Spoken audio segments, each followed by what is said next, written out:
2006 പാറമേക്കാവ് ഇതുപോലൊരു ദുരന്തമുണ്ടായതാണ്. 2016 വരുമ്പോൾ പുറ്റിങ്ങൽ വെടിക്കെട്ട് ദുരന്തം, 2026 വീണ്ടും തൃശ്ശൂർ മുണ്ടത്തിക്കോട്.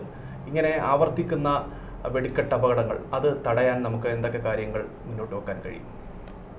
ഇതെല്ലാം നമ്മൾ കാണേണ്ടത്, ഇതെല്ലാം നടന്നത് അൺഓതറൈസ്ഡ് പ്രിമിസസിലാണ്, ഓതറൈസ്ഡ് പ്രിമിസസ് അല്ല.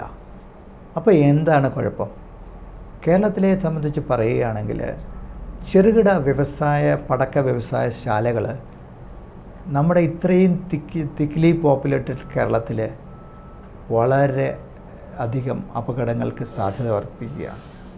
അപ്പോൾ എന്താണ് സൊല്യൂഷൻ എന്ന് എന്നോട് ചോദിക്കുകയാണെങ്കിൽ ഞാൻ ഒരേ ഒരു കാര്യം പറയത്തുള്ളൂ. കാരണം ഇവയെല്ലാം തന്നെ ഒരു ഫയർ വർക്ക്സ് പാർക്കിലേക്ക് 10-50 ഏക്കർ സ്ഥലമെടുത്ത ശേഷം ആ പാർക്കിലേക്ക് മാറ്റണം.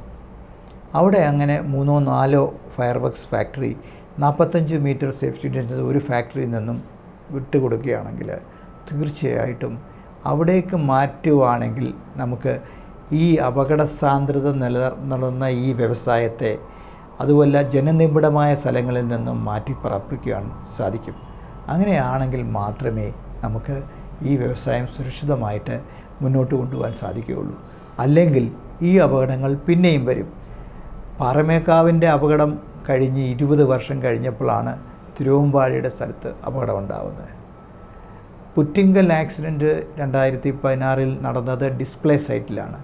ഇത് മരിക്കുകയും 257 പേര് പരിക്കേൽക്കുകയും ചെയ്തത്. അപ്പോൾ ഇങ്ങനെയുള്ള കാര്യങ്ങൾ നടക്കാതിരിക്കണമെങ്കിൽ ഈ മാനുഫാക്ചറിങ് കാര്യങ്ങളും കുറേ കൂടെ ശ്രദ്ധിക്കേണ്ടിയിരിക്കുന്നു എന്നുള്ളതാണ്. അതിനാൽ ഇവയെല്ലാം തന്നെ ഒരു സേഫ്റ്റി പാർക്ക്, ഫയർ വർക്ക്സ് പാർക്കിലേക്ക് മാറ്റുകയും അവിടെ ഈ പ്രവർത്തനങ്ങൾ നടത്തുകയും ചെയ്യണം. അല്ലാത്ത പക്ഷം ഇത് തുടർച്ചയായ ഒരു കഥയായിക്കൊണ്ടേയിരിക്കും. ഇത് തുടർച്ചയായി ഉണ്ടാവുകയും ചെയ്യും. ഇത് ഇവിടെ അവസാനിപ്പിക്കേണ്ട കാലം കഴിഞ്ഞിരിക്കുന്നു.